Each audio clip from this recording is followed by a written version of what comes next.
Okay, so yesterday some of you have suggested that we shall take up some multiple choice questions. So today I will go for some multiple choice questions. Okay, you try to answer them. We'll start with the first multiple choice question.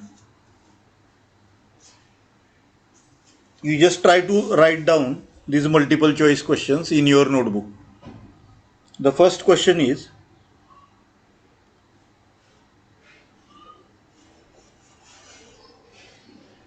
the DC load line of a transistor circuit.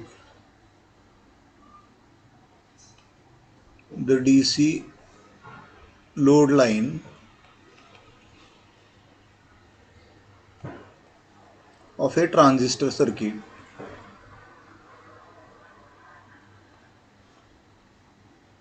of a transistor circuit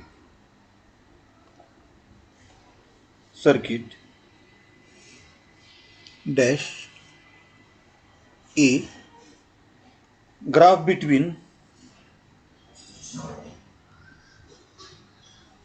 it is a graph between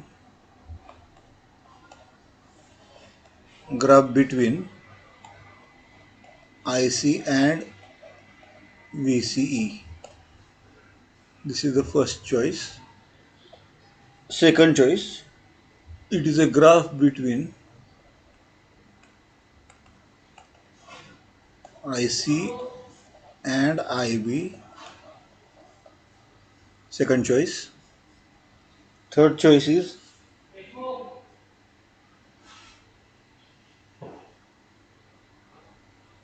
it is a curved line.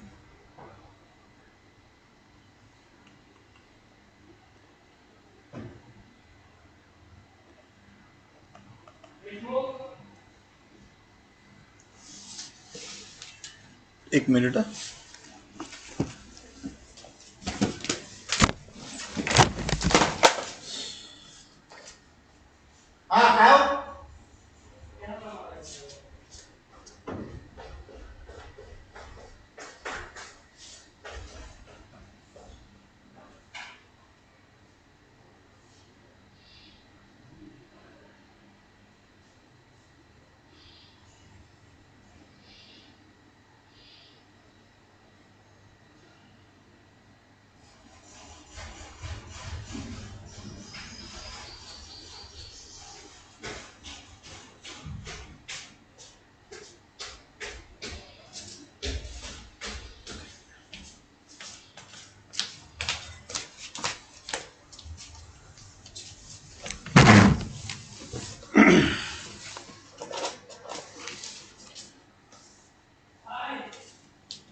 And D, none of these.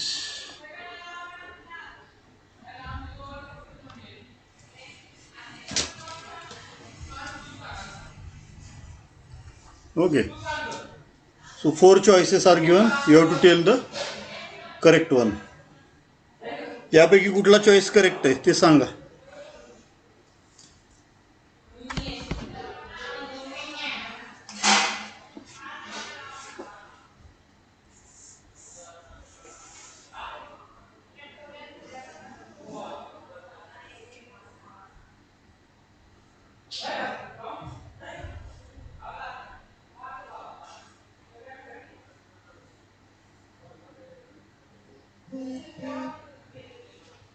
कोणी सांगू शकतं का? काल सगळेजण म्हणत होते multiple choice question घ्या.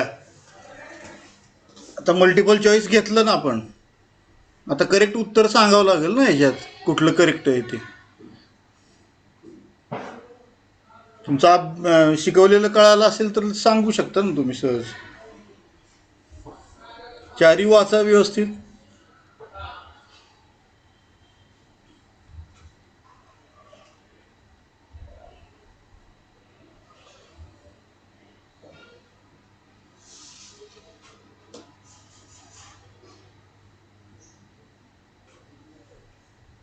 It is a curved line तर नाहीये. लोड लाईन ही कर्ड लाईन नाहीच आहे, स्ट्रेट लाईन असती. नन ऑफ दिस पण नाही. ग्राफ आता फक्त कशामधला आहे ते सांगा. I C versus I B का I C versus B C, हे पण नाही आहे. So your correct choice is A. It is a graph between I C and V C. मागच्या वेळेसच मी बऱ्याच वेळा ते ग्राफ काढून दाखवलेलं आहे तुम्हाला. इकडे व्ही सी ॲक्सिस घेतलेलं होतं, इकडं आय सी घेतलेलं होतं,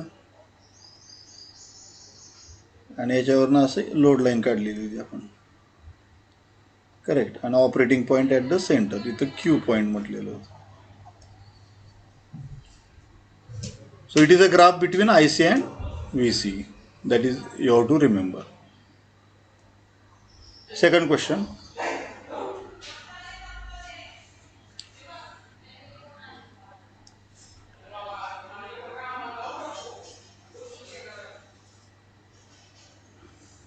The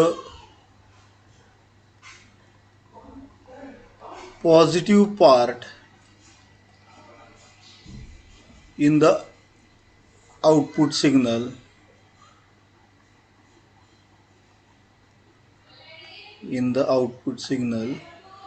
is clipped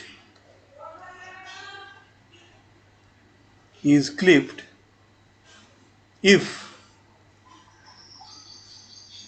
the Q point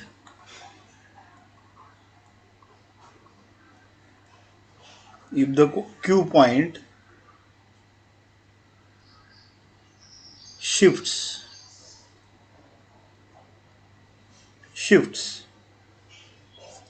dash A towards the saturation point,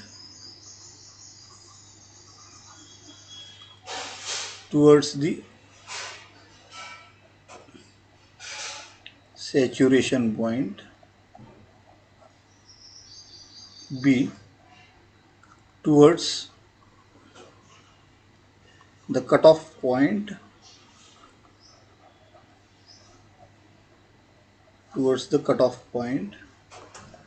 C towards the center of the load line,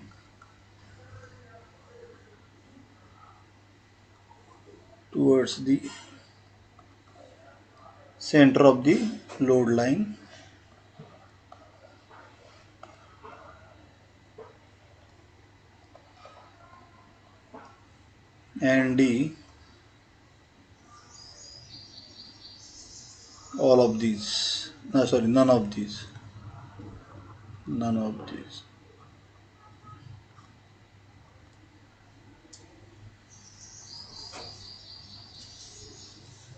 काय लिहिले प्रश्न? The positive part in the output signal is clipped.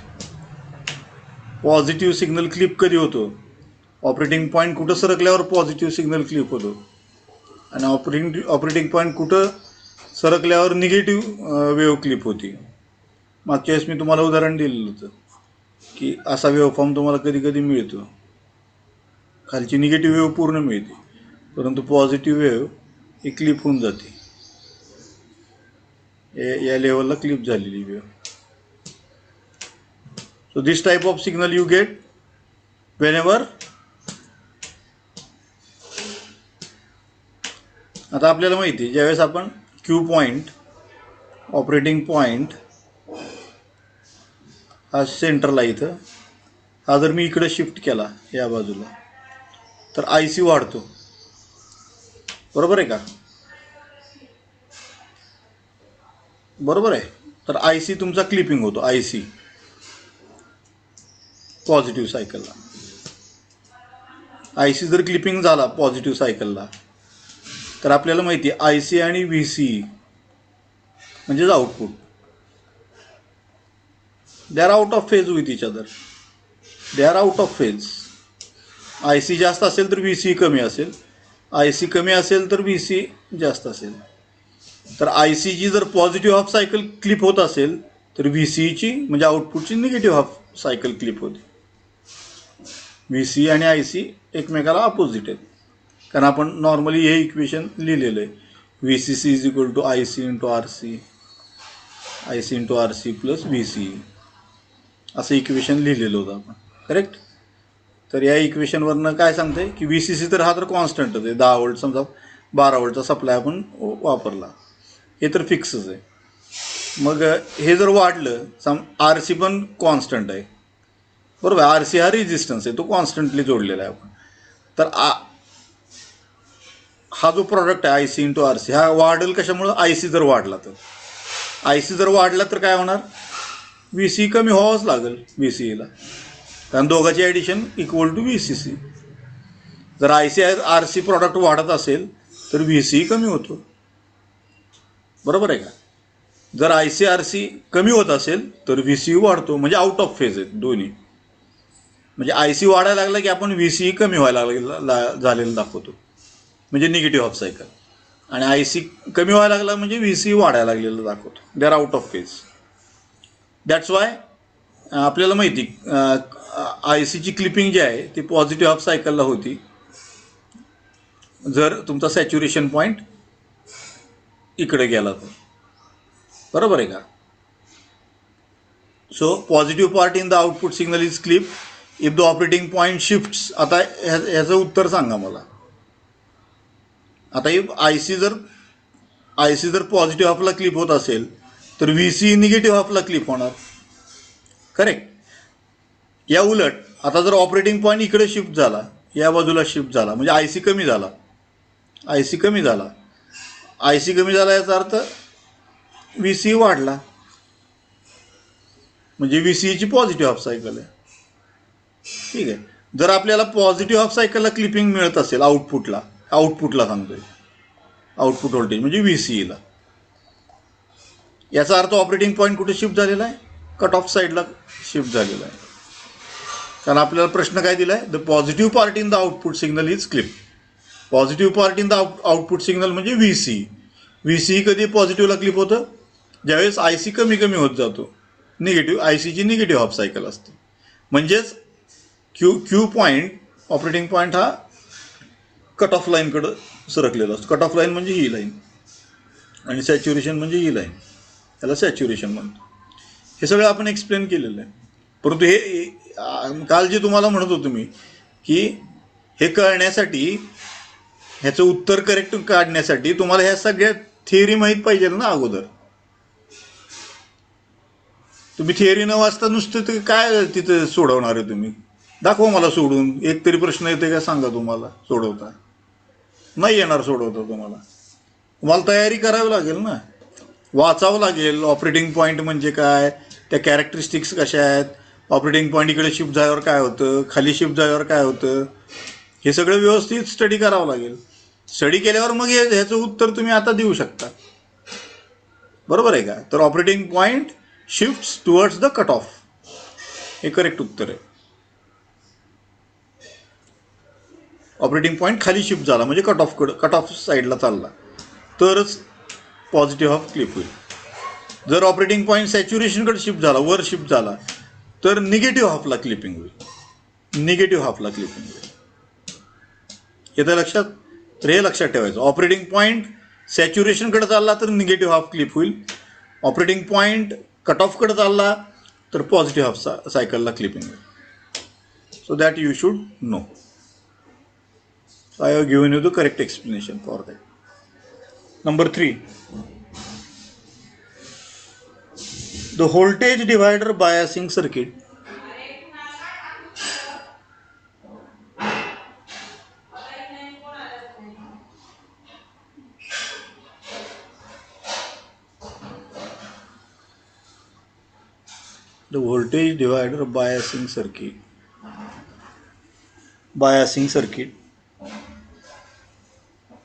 is used in amplifiers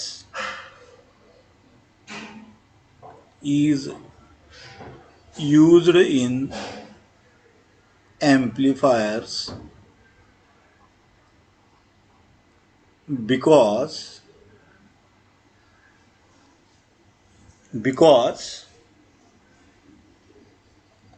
it limits AC signal going to the base. It limits AC signal going to base. B, it makes the operating point independent of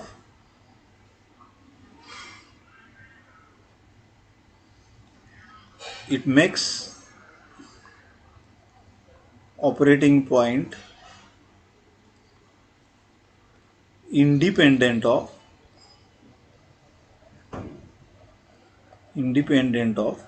beta and temperature. C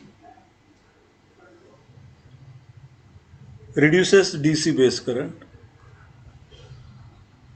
It reduces DC base current and D reduces cost of the circuit. Reduces cost of the circuit.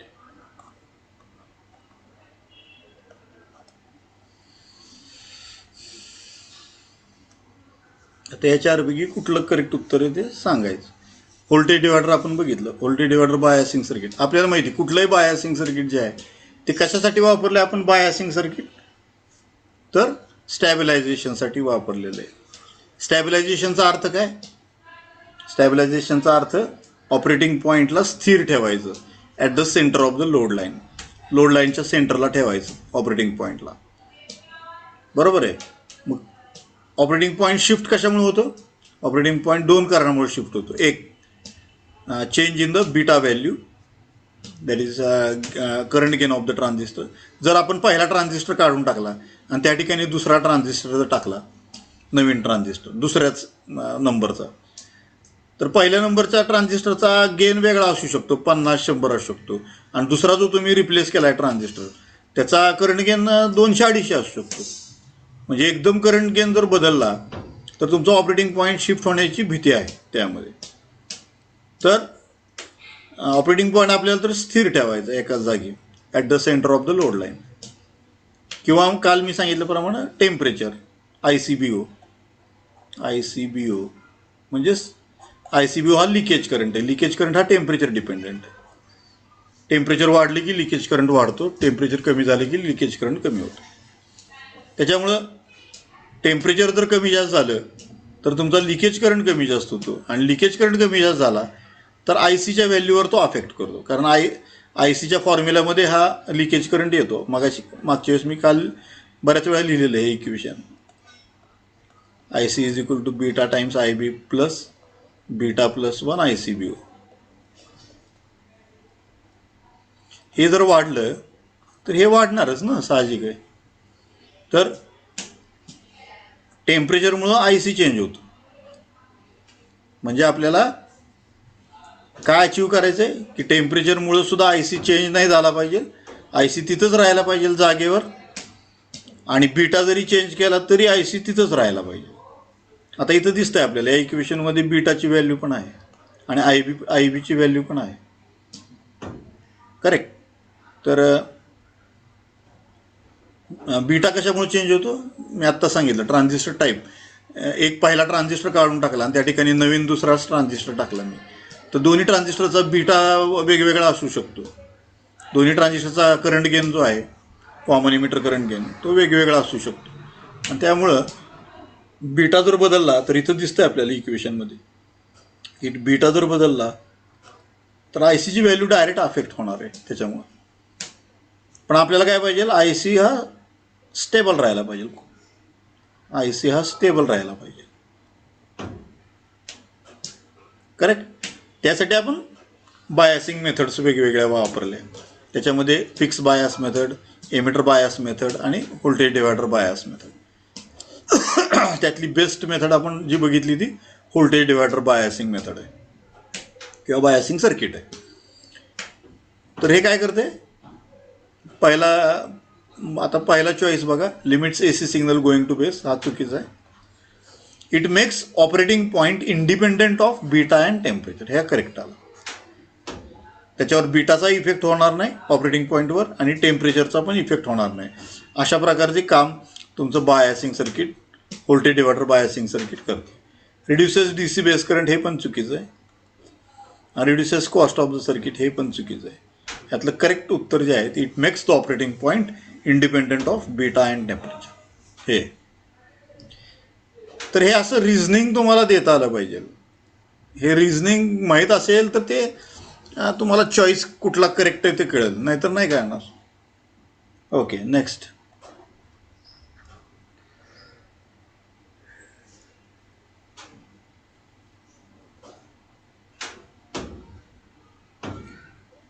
Which of the following components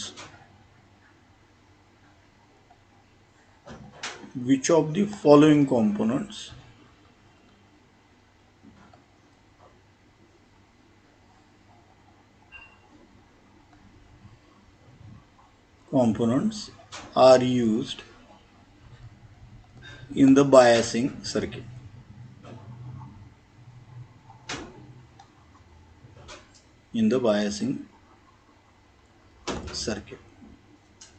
biasing circuit साठी कुठले components लागतात? A, resistor.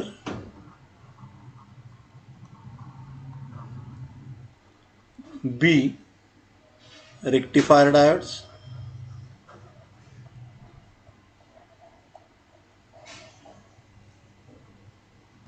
C, thermistors.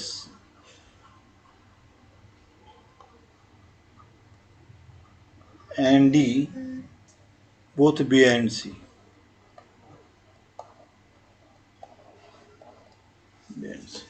यातलं करेक्ट उत्तर कुठलं आहे? तर तुम्ही जर बघितलं, आपण जेवढ्या काय बायसिंग मेथड वापरल्या आहेत, फिक्स बायस असू द्या, एमिटर बायस असू द्या किंवा व्होल्टेज डिव्हायडर बायसमध्ये, सगळीकडे आपण रेजिस्टन्सचा वापर केलेला आहे. त्याच्यामुळे करेक्ट उत्तर जे आहे ते ए. Which of the following components are used in the biasing circuit? Only resistors are used in the biasing circuits. Number 5.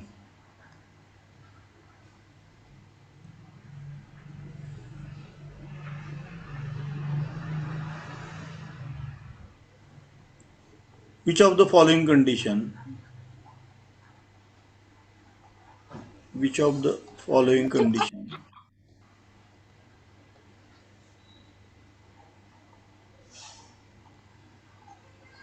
indicates that the operating point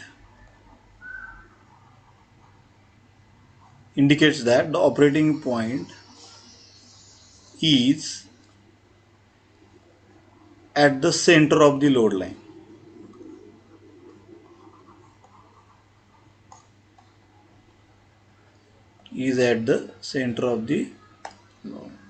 Which of the following condition indicates that the operating point is at the center of the load line? आता मला सांगा, ह्याच्यामध्ये ए जे आहे VCE equal to VCC ही पहिली condition. B, VCE equal to 0 ही दुसरी condition.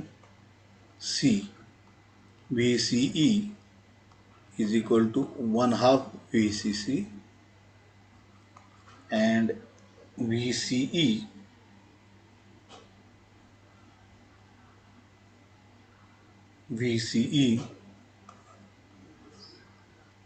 is equal to 2/3 VCC. अशी 4 चॉईस तुम्हाला दिलेली की तुमचा ऑपरेटिंग पॉईंट जो आहे हा IC आला, हा IC ॲक्सिस आलेला आहे, हे आपण बघितलेलं आहे. इथं तुमचा IC मॅक्स आहे, दिस इज IC मॅक्स. आणि इकडचा एक्स्ट्रीम पॉईंट जो आहे इकडे VC ॲक्सिस आलेली, आणि VC ॲक्सिसला एक्स्ट्रीम पॉईंट जो आहे तो VCC. आणि ह्या दोघांच्या मध्ये लोड लाईन आहे, ही लोड लाईन झाली, DC लोड लाईन म्हणतो. आणि ऑपरेटिंग पॉईंट इथं आलेला आहे, centre of the load line, हा ऑपरेटिंग पॉईंट. तर आपल्याला काय दिसतंय, ऑपरेटिंग पॉईंट किती असणार आहे?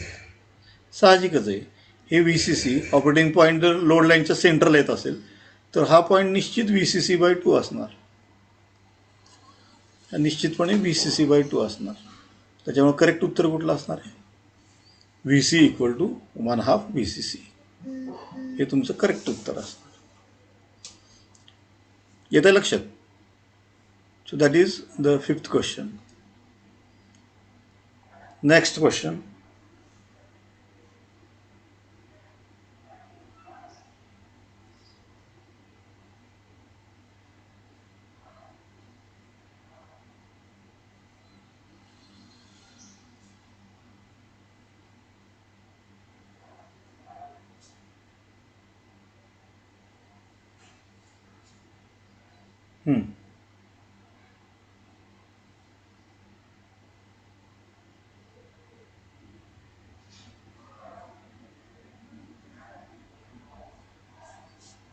If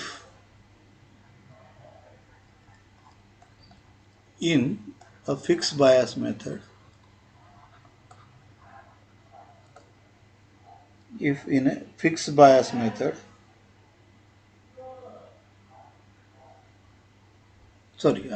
in a voltage divider bias method, not fixed bias method, it is voltage divider bias method. In a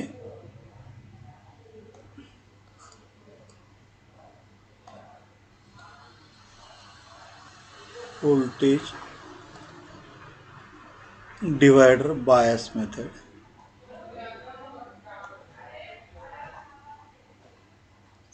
if in a voltage divider bias method the RB1 is equal to 4 kilo ohm,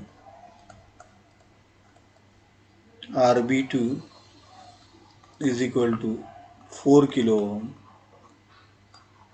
and RE is equal to 1 kilo ohm,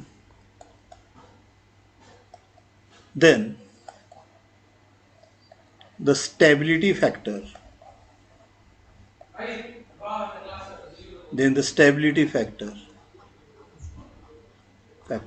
of the circuit is, प्रश्न बघा, if in a voltage divider bias method RB1 is equal to 4 kilo ohm, RB2 is equal to 4 kilo ohm, RE equal to 1 kilo ohm, then the stability factor of the circuit will be.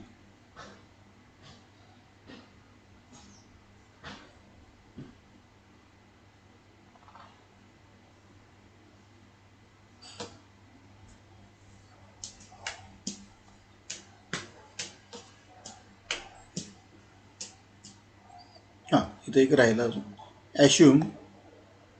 assume beta equal to 100. assume beta equal to 100 हे ॲझम्पशन घ्यायचं आहे तुम्हाला. तर stability फॅक्टरचा formula काय आपण काल काढला होता की S is equal to beta plus 1 divide by 1 plus beta R E upon R T H plus R E, असा फॉर्म्युला आपण लिहिलेला होता. करेक्ट. तर बीटा दिलेला आहे आपल्याला 100 अधिक 1 101. तर हे तुम्हाला व्हॅल्यूज अशा काढायच्या. 1 plus 100 into R is 4 kilo ohm, 4 kilo ohm divided by 4 plus 4, that is 8 kilo ohm, that will be 1/2. It will be 1/2. Correct. So this is 101 divided by 51 divided by 51. So this will be near about 2. Near about 2. 2च्या जवळ आपलं उत्तर येणार आहे. तर याने उत्तर काय काय दिले ते आपण बघू. A is equal to 4, B equal to 3, C equal to 2 आणि डी इक्वल टू 1, अशी 4 उत्तर त्यांनी आपल्याला दिलेले. Correct.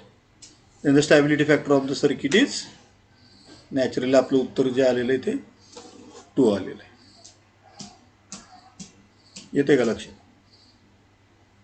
So it is not so easy. It is not so easy. हे सगळं आपल्याला फॉर्म्युले वगैरे सगळं माहीत असलं पाहिजे. बरोबर आहे. आता कळालं मल्टिपल चॉईस म्हणजे काय असतं ते. मल्टिपल चॉईस एवढं सोपं नाही आहे. हे सगळे फॉर्म्युले माहीत असले पाहिजेत. त्याच्यामध्ये ह्या व्हॅल्यूज पुटअप करता आल्या पाहिजेत आणि मग त्याच्यावरनं उत्तर काढता आलं पाहिजे. हे खरं मल्टिपल चॉईस झालं. ठीक आहे. तर त्याला अभ्यास लागतो या सगळ्या गोष्टी. Next 7th.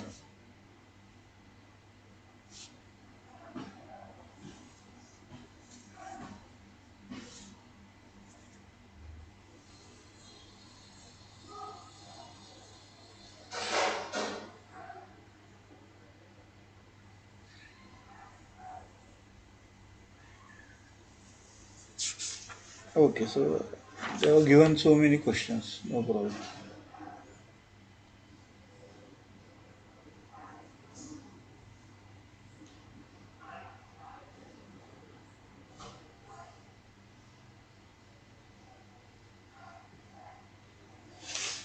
Okay, so many questions we have solved. You may also look for these multiple choice questions on internet. तुमच्याकडे सगळ्यांकडे मोबाईल आहेत, इंटरनेट फॅसिलिटी आहे. इंटरनेट फॅसिलिटीवर तुम्ही जर नुसतं सर्च केलं MCQs ऑन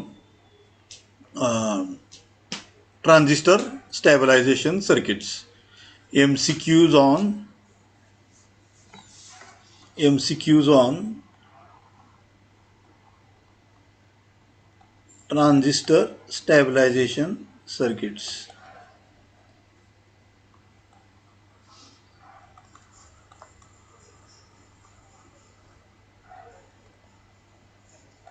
एवढं जर टाईप केलं आणि सर्च केलं तर तुम्हाला भरपूर MCQs त्याच्यामध्ये मिळतील. ठीक आहे. आणि ते MCQ तुम्ही तुमच्या वहीमध्ये लिहून घ्या. त्याची उत्तरं पण दिलेली असतात. काही काही वेळेस त्याचे एक्सप्लेनेशन पण दिलं. जसं आता मी तुम्हाला प्रत्येकाचं एक्सप्लेनेशन देत होतो त्याप्रकारे काही काही MCQ जे आहेत ते इंटरनेटवर अवेलेबल आहेत. त्याच्यामध्ये तुम्हाला एक्सप्लेनेशन पण दिलेलं असेल की हे उत्तर कशामुळं आलं किंवा ह्याच्यातलं करेक्ट उत्तर हे का, ह्याचं रिझनिंग त्याच्यामध्ये दिलेलं असतं. ठीक आहे. बऱ्याच वेळा. आणि काही काही MCQs असे की तिथं नुसतं आपलं प्रश्न आणि हे उत्तर त्याचे, ती कशामुळं ते उत्तर आहे ते तुम्ही हुडकत बसा. अशा प्रकारे काही MCQs तुम्हाला मिळतील इंटरनेटवर. आणि काही MCQs आहेत तिथं विथ रिझनिंग दिलेलं असेल की हेच उत्तर कशामुळं करेक्ट आहे, त्याचं कारण काय, तर त्याचं कारण तुम्हाला तिथं नमूद केलेलं असेल त्या उत्तरामध्ये. So you try to download all those MCQs available on the internet and you try to solve them. एक प्रॅक्टिस म्हणून तुम्ही सॉल्व करून बघा. पण त्याच्या अगोदर मी जे सांगितलं की तुम्ही नोट्स घ्या आणि नोट्स वाचा आणि मग डिटेल वाचा. नोट्स सगळ्या अगदी चांगल्या पद्धतीनं वाचा. आणि सगळं झाल्यानंतर मग तुम्ही इंटरनेटवरचे जे काही MCQs आहेत किंवा पुस्तकामध्ये तुम्हाला काही MCQs मिळाले तर ते तुम्ही मग ट्राय करा. म्हणजे तुम्हाला उत्तर देता येते. तुम्ही अभ्यास न करता जर MCQ सोडवायचा प्रयत्न केला तर आत्ता बघितलं तुम्ही किती अडचण येते की आपल्याला पूर्ण त्याचं माहिती असल्याशिवाय आपण MCQ सॉल्वच करू शकत नाही. Actually MCQs are most difficult. एक वेळेस आपण लॉंग आन्सर क्वेश्चनमध्ये काहीतरी इकडं तिकडं थोडंफार हे करून लिहू शकतो. चुकीचं सर्किट का असं ना काहीतरी काढून काहीतरी दाखवत येते. इथं चान्सच नाही तुम्हाला काही दाखवायला. इथं एक तर बरोबर नाही तर चूकच, दोनच आहेत, मधलं काही नाही आहे. मोठ्या लॉंग आन्सर क्वेश्चनला कसं की तुम्ही ठीक आहे चुकीचं काढलं परंतु एखादं सर्किट डायग्राम काढला, कुठं काहीतरी थोडे 4 लाईन्स लिहिल्या तर त्याचा एखादा दुसरा मार्क तरी मिळू शकतो. पण MCQला तो पण चान्स नाही. MCQला either you are correct or you are wrong, दोनच. एकतर तुम्ही बरोबर आहेत, बरोबर म्हणजे 100%, नाहीतर तुम्ही चुकीचे आहेत, चुकीचे म्हणजे 0%. हे दोनच चॉईस आहेत, मधला चॉईस नाही आहे. त्याच्यामुळे MCQs are very difficult, very risky. त्यासाठी अभ्यास सखोल असला पाहिजे. अभ्यास सखोल असेल तरच तुम्ही MCQs प्रॉपरली सॉल्व करू शकताल. Okay okay. So I think आपण बऱ्यापैकी MCQs पण सॉल्व केलेले. आता काही हे जे आहेत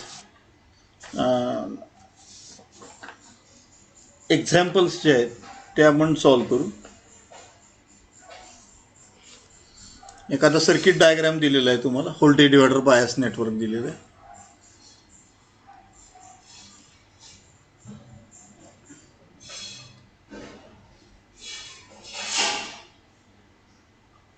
ग्राउंडला जोडलेलं आहे. RE = 680 ओम, RE = 680 ओहम.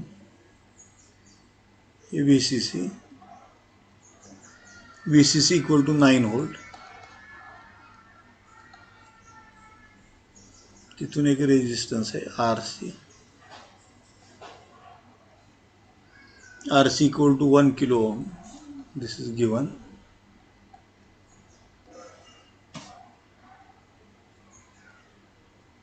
इथनं व्होल्टेज डिव्हायडर बायस नेटवर्क आहे, 2 रेजिस्टन्सेस, ते आपल्याला माहिती.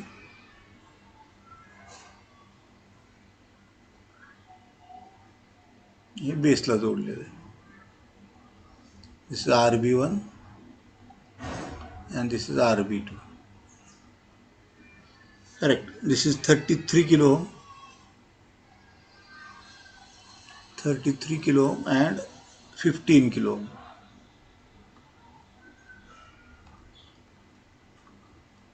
15 kilo ohm. एवढ्या गोष्टी तुम्हाला दिलेल्या आहेत. यांनी काय विचारलेलं आहे, determine the operating point conditions, आणि बीटा दिलेला आहे. Beta is 100. Beta = 100 and it is a silicon transistor. हा सिलिकॉन ट्रान्झिस्टर आहे, हे एक दिले. So obtain the operating point conditions. Obtain the operating point conditions.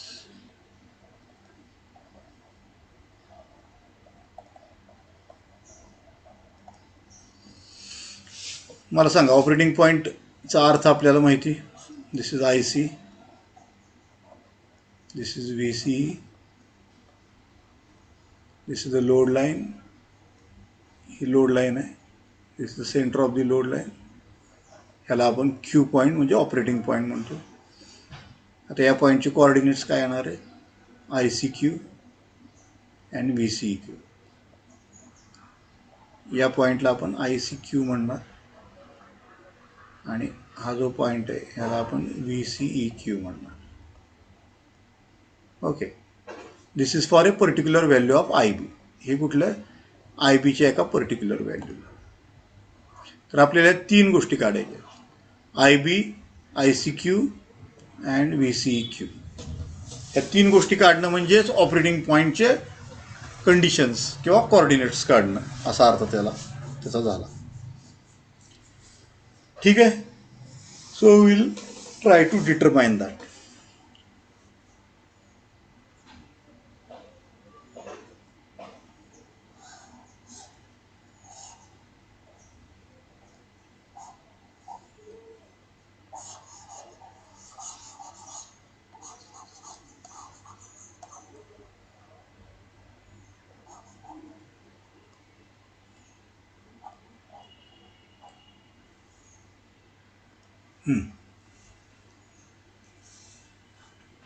मला सांगा, आता मला IB काढायचं आहे. आता IB काढायचं आहे. याच्यात अगोदर आपण काय करणार, ह्याला थेविनिन्स थिअरम अप्लाय करणार, आणि थेविनिन्स थिअरम अप्लाय करून आपण त्याचं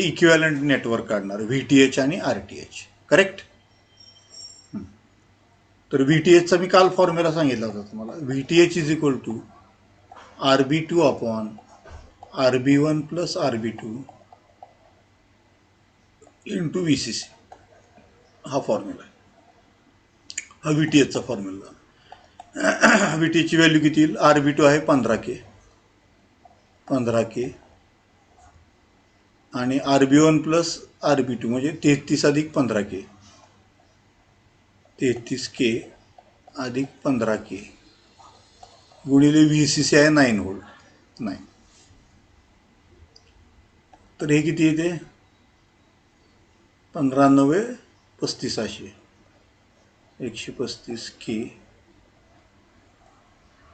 भागिले 5 आणि 3 8, 3 आणि 1 4, केला K गेलं. 135 भागिले 48, 135 भागिले 48 किती येते बघा?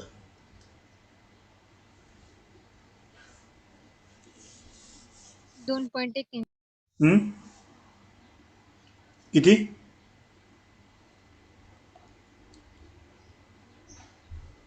किती सांगितलं?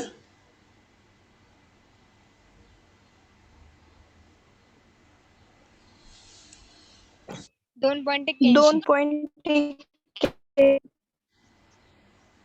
2.81. ठीक आहे. ही झाली VTHची व्हॅल्यू. करेक्ट. तसंच RTHची व्हॅल्यू आपण काढायची. RTHचा फॉर्म्युला काय? RB1 पॅरलल विथ RB2 म्हणजे RTH is equal to RB1 RB2 upon RB1 plus RB2. हा फॉर्म्युला आहे. आता RB1 RB2 म्हणजे किती येणार? 33K गुणिले 15K भागिले 48K. बघा किती येते? केला K गेला. 10.31. हां 10.31. 10.31K. करेक्ट. तर RTHची व्हॅल्यू निघाली आपली. आता आपण ह्या दोन व्हॅल्यूज इथं वापरू शकतो.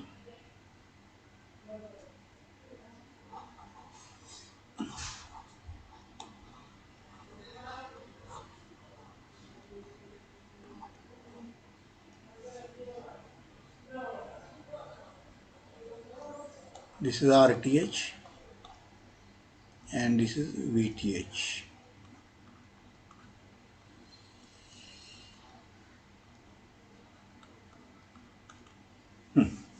आणि इकडे जो करंट फ्लो होणार आहे तो IB.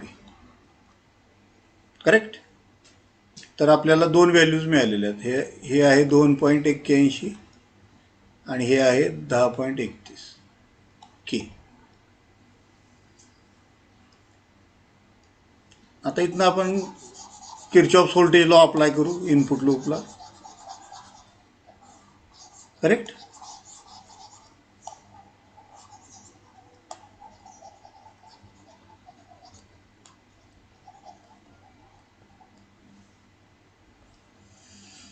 Applying Kirchhoff's voltage law to this loop. कुठल्या लूपला लावतो आपण? किर्चॉफ्स व्होल्टेज लॉ ह्या लूपला लावतो. ह्या loop. So VTH is equal to IB into RTH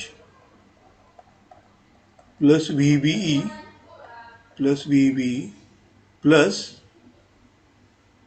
plus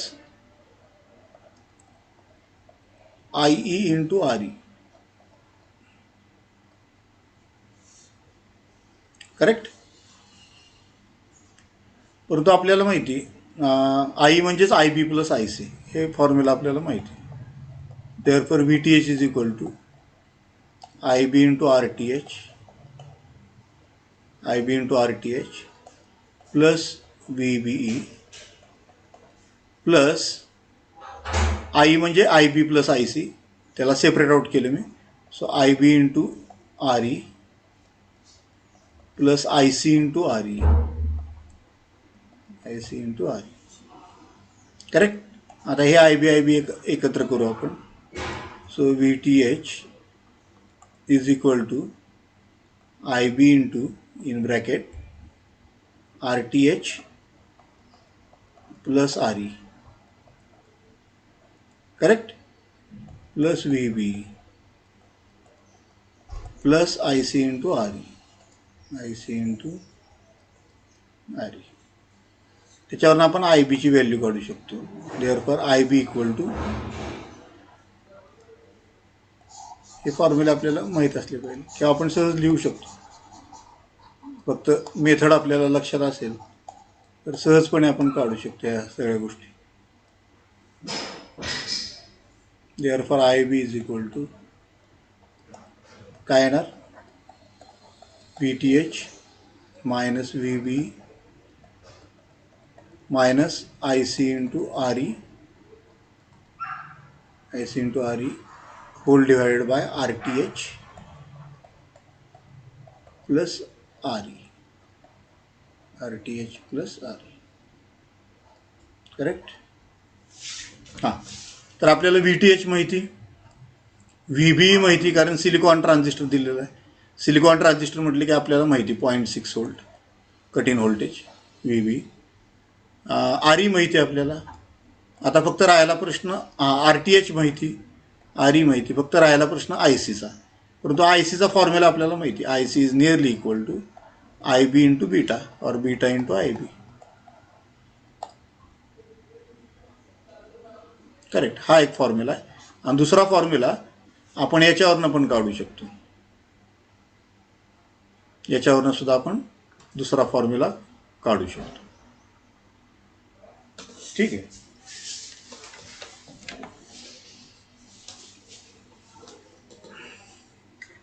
okay.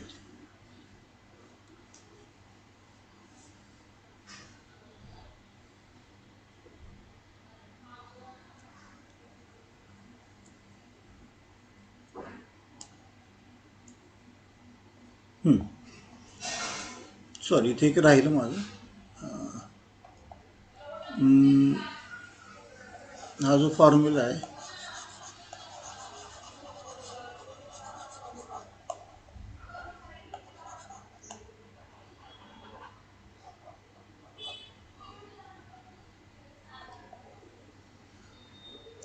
Sorry मगाशी मी जो लिहिलेला फॉर्म्युला आहे तो करेक्ट आहे.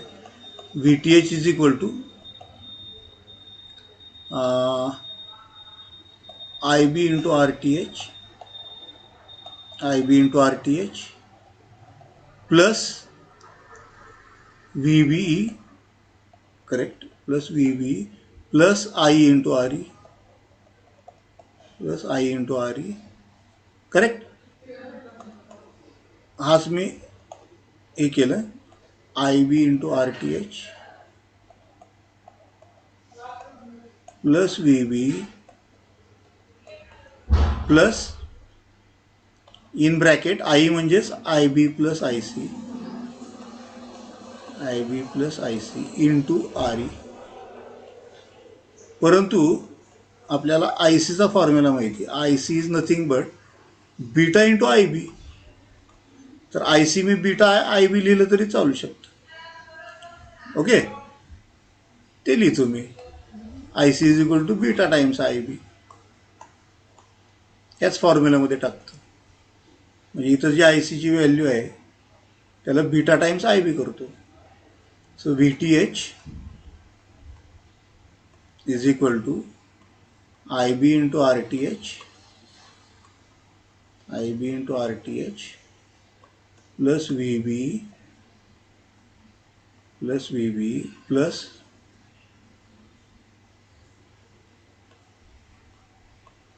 IB plus beta times IB. ICला काय लिहिलं मी, beta times IB into RE, into RE. Okay, तर याच्यातनं मी IB कॉमन काढू शकतो. इथं पण IB आहे, इथं पण IB आहे. ठीक आहे, ते लिहू शकतो मी असं.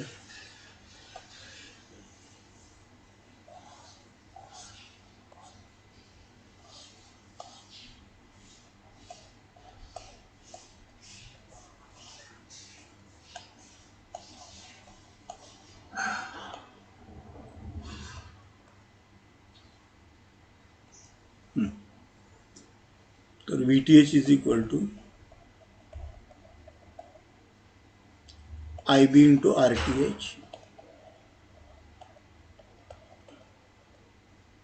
IB into RTH plus VB plus IB common now, so it is IB common 1 plus beta into RE into RE. आता हे IB आणि हे IB कॉमन आलेले ते एकत्र करतो मी आता. So VTH is equal to IB in bracket RTH plus beta plus 1 RE.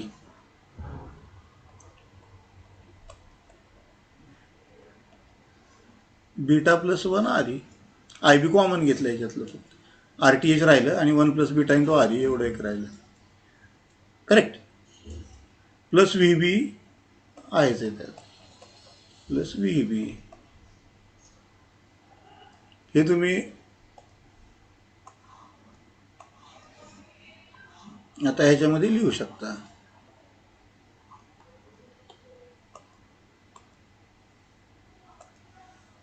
याच्यावरनं IB ची व्हॅल्यू काय येईल? IB इज इक्वल टू सांगा, VTH minus VBE whole divided by RTH plus beta plus 1 RE. असा फॉर्म्युला तुम्हाला मिळतो IBचा. म्हणजे तुम्ही IB ची व्हॅल्यू सहजपणे काढू शकता. ठीक आहे. तर मला सांगा, यातल्या सगळ्या गोष्टी नोनच आहेत. अननोन काय आहेत का त्यातल्या?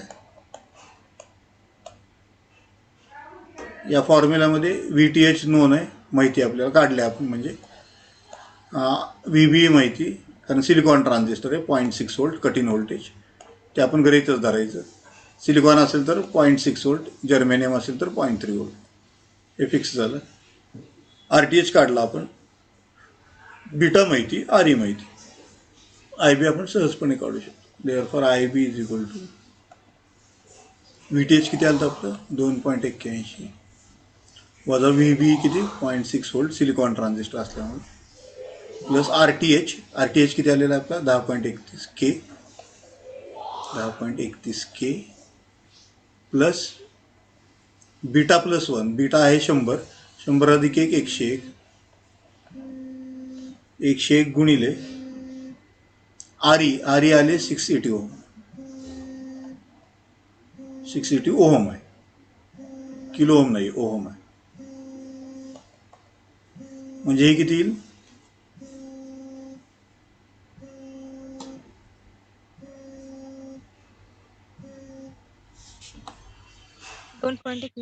हां, 2.21 भागिले 10.31 K प्लस 101 गुणिले 680 किती येते? 101 गुणिले 680 जवळपास 68,000 येते अप्रॉक्सिमेटली. हां, म्हणजे 68 K. के मध्ये मी 68 K लिहू शकतो याला अप्रॉक्सिमेटली. करेक्ट. आता या दोन्हीची ॲडिशन किती येते बघा, खालच्या डिनॉमिनेटरची 10.31 आणि 68 K म्हणजे 78.31, 2.21 डिवाइड बाय 78.31 के म्हणजे 10⁻³ आता हे 10⁻³ हां 68 आम्ही अप्रॉक्सिमेटली लिहिली. 78.71 च्या ऐवजी 68.31. हां 68 पॉईंट कसं येईल? 68 मध्ये 10.31 ॲड करा ना. 68 के अगोदर ॲड त्याच्यामध्ये ॲड करायचं ना 10.31. 68 अधिक 10 78 होणार ना. 78.31 बरोबर आहे का? हे 10⁻³ जे आहे हे वर गेल्यावर काय होईल? 10⁻³ होईल. हे आपण काढून टाकू शकतो 10⁻³ ठीक आहे.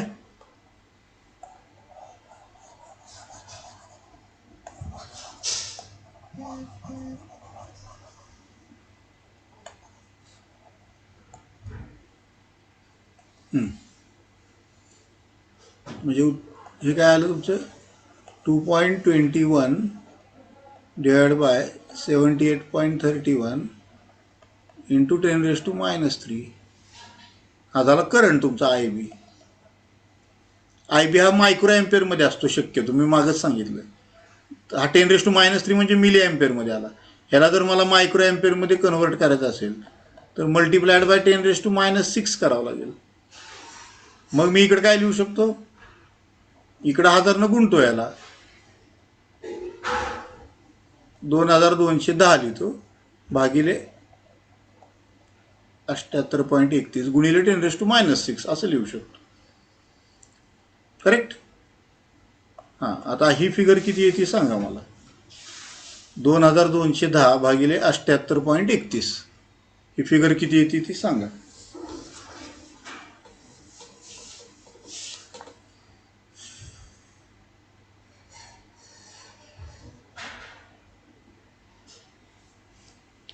कॅल्क्युलेटर असेल तर करून बघा. 28.22.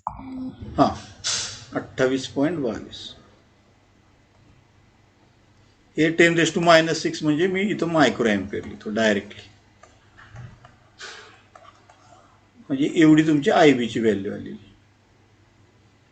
करेक्ट? आपल्याला 3 व्हॅल्यूज काढायच्या आहेत. कुठल्या कुठल्या? I B, I C Q आणि व्ही सी ई क्यू ह्या 3 व्हॅल्यूज काढायच्या. बरोबर आहे का? त्यातली आपण आय बी काढली. आता आय बीवरनं आय सी काढू शकतो का आपण? सहजपणे. त्याला फक्त बीटाने मल्टिप्लाय केलं की आय सी निघतो. आपल्याला फॉर्म्युला माहितीच, I C is equal to beta times I B. त्याला फक्त 100 गुणा, 100 गुणिले 28.22 मायक्रो ॲम्पियर म्हणजे किती झाले? 2800.22 मायक्रो ॲम्पियर. मिली ॲम्पियरमध्ये केलं तर मी याला 2.8 मिली ॲम्पियर असं लिहू शकतो. दुसरी व्हॅल्यू निघाली आपली आय सीची. आता व्ही सी ईची व्हॅल्यू काढायची आपल्याला. बरोबर आहे का? व्ही सी ईची व्हॅल्यू काढायची. त्यासाठी तुम्हाला किर्चॉफ्स व्होल्टेज लॉ अप्लाय करावा लागेल आउटपुट लूपला. आउटपुट जे लूप आहे त्या ठिकाणी किर्चॉफ्स व्होल्टेज लॉ अप्लाय करा. आउटपुट लूप म्हणजे हे V C C is equal to I C into R C plus V C E plus I E into R E.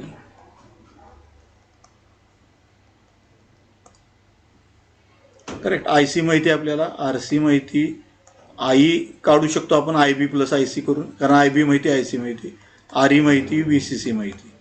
याच्यावरनं आपण व्ही सी सहजपणे काढू शकतो. ठीक आहे. I C into R C किती येणार? 2.8 मिली ॲम्पियर. मिली ॲम्पियर म्हणजे 10⁻³ मग असं लिहू शकतो मी. आय सी आणि I C into R C किती येते? 2.8 इंटू 10⁻³ मिली ॲम्पियर असल्यामुळं multiplied by 1 kilo ohm. Kilo ohm असल्यामुळे 10⁻+3 -3 ला +3 कॅन्सल झालं म्हणजे आहे तेच राहिलं 2.8 व्होल्ट. कारण आपण I into R that is V, V is equal to I R लिहितो आपण. हे व्होल्टेज झालं 2.8 व्होल्ट. तसंच I E into R E हे पण काढायचं आपल्याला. तर I is equal to I B plus I C. I B plus I C किती येते? I is equal to I B plus I C. Correct. I B किती? 28 जवळपास micro ampere. आणि आय सी किती? 2.8 मिली एम्पियर. म्हणजे आपण असं सहज लिहू शकतो की हे मायक्रो एम्पियर काहीच नाही ह्याच्यासमोर, मिली एम्पियरच्या समोर. I is nearly equal to I C हे लिहू शकतो आपण. आणि त्याच्यामुळं आईच्या ऐवजी आपण आय सीची व्हॅल्यू वापरली तरी चालेल. I C into R E. तर I C into R E किती येते बघा? 2.8 मिली एम्पियर. मिली एम्पियर म्हणजे 10⁻³ मल्टिप्लाइड बाय 680. हे ओहममध्येच आहे. 2.8 इंटू 680 किती येते बघा? 2.8 into 680.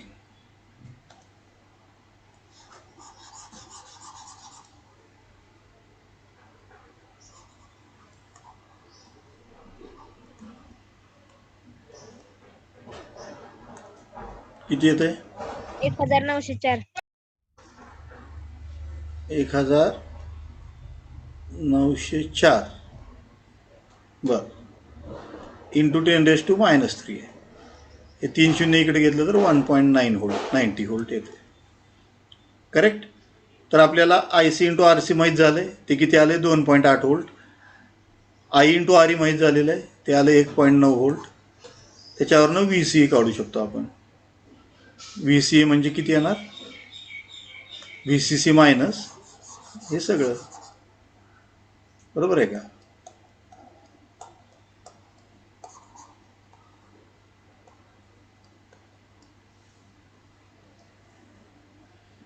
V C E is equal to V C C minus I C into R C minus I E into R E. V C C आपल्याला माहिती 9 volt दिलेलं आहे त्यांनी, 9 volt minus I C into R C आपलं आलं 2.8 volt आणि हे आलं 1.9 व्होल्ट. म्हणजे 9 वजा किती येणार? 9 8 17 2 1 3 3.7 व्होल्ट. म्हणजेच 7 आणि 3 10 4 आणि 5 9 5.3 व्होल्ट व्ही सी ईची व्हॅल्यू आहे. करेक्ट. तर त्यामुळे आपण आय सी काढला, आय बी काढला आणि व्ही सी ई काढला. हे झाले ऑपरेटिंग पॉईंट कंडिशन्स.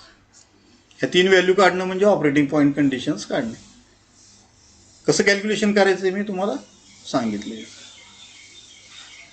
ठीक आहे. आता पण हे असे प्रश्न येणारच नाहीत तुम्हाला, कारण सगळं MCQ बेस्ड असणार आहे. त्याच्यामुळं हे किंवा आपलं जनरल तुम्हाला माहीत असावं कॅल्क्युलेशन्स कशी करायचे. त्यासाठी मी एक्झाम्पल घेतलं आहे. आता MCQ म्हटल्यावर ही भागच येणार नाही त्यामध्ये काही. हे ब्रॉड आन्सर क्वेश्चनमध्ये हे असे येतात, अशा प्रकारचे प्रश्न येऊ शकतात, ब्रॉड आन्सर क्वेश्चन्स. ठीक आहे. So I think we have covered one example based on that. Now you have understood how to make the calculations. Calculations कशी करायची आपल्याला माहीत झाली. ठीक आहे. याच्यावरून तुम्ही स्टॅबिलिटी फॅक्टर काढू शकता का? समजा जर मी विचारलं तुम्हाला स्टॅबिलिटी फॅक्टर काढायचा, तर काढू शकता का स्टॅबिलिटी फॅक्टर? त्यासाठी स्टॅबिलिटी फॅक्टरचा फॉर्म्युला माहीत पाहिजे. व्होल्टेज डिवायडर बायससाठी कोणता फॉर्म्युला आहे? येईल काढता, काही प्रॉब्लेम नाही.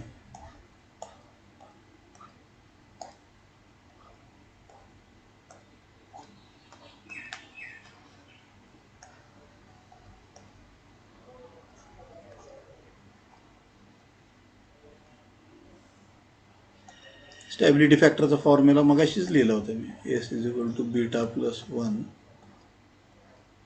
Hole divide by 1 plus beta into RE upon RTH plus RE.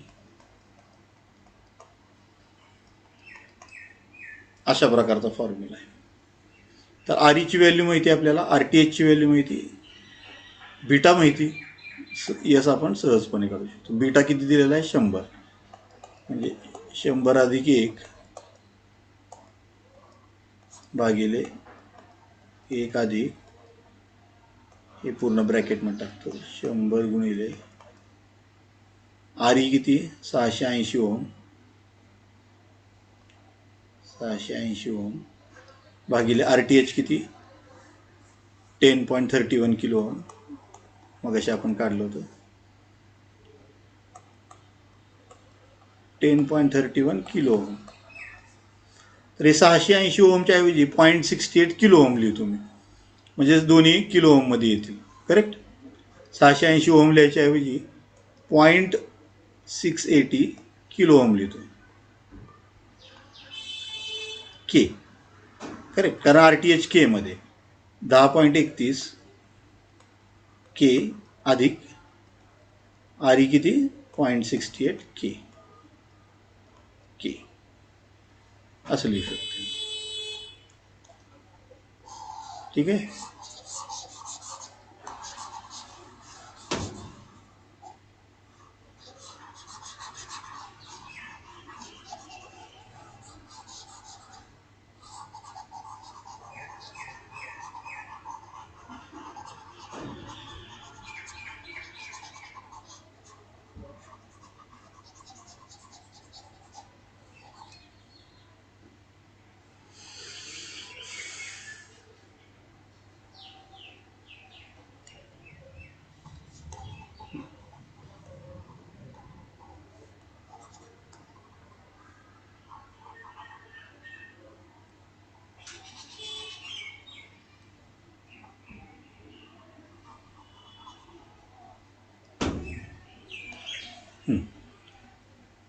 S is equal to 101 divided by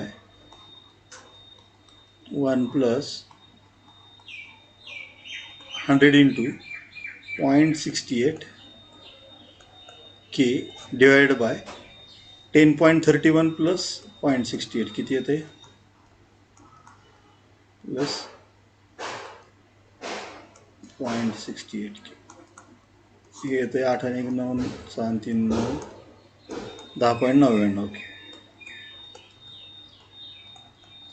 केला के गेलं, केला के गेलं. हे 1 2 3 680 गुणिले 100 करतोय आपण. गुणिले 100 केल्यामुळे हे किती येणार?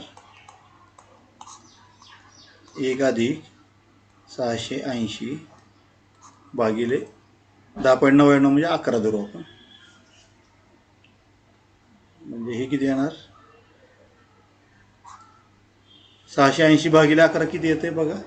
11 सक्की 66,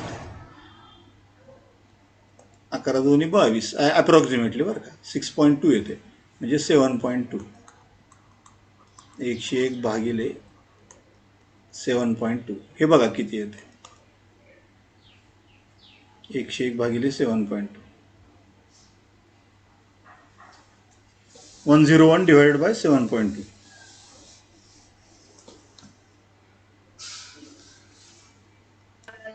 चौदा 14.02. 14.0 अप्रॉक्सिमेटली. म्हणजे तुमचा स्टॅबिलिटी फॅक्टर आला 14. So in this way you can determine the stability factor of the voltage divider biasing network. Correct. त्यासाठी फॉर्म्युला मात्र माहीत असला पाहिजे. हा फॉर्म्युला तुम्हाला माहीत असला पाहिजे, याच्याशिवाय तुम्ही स्टॅबिलिटी फॅक्टर काढू शकत नाही. ठीक आहे. So I have covered almost all the things from this chapter. तुम्हाला कालच मी सांगितलं की तुम्हाला थोड्या नोट्स वाचाव्या लागतील. नोट्स वाचून मग तुम्ही मल्टिपल चॉईसची तयारी करा. पुढच्या पिरियडला आपण ट्रान्झिस्टर ॲम्प्लिफायर स्टार्ट करू आणि 1-2-3 पिरियडमध्ये ते संपवून टाकू. Okay. So I will stop here. इथं आपण थांबू.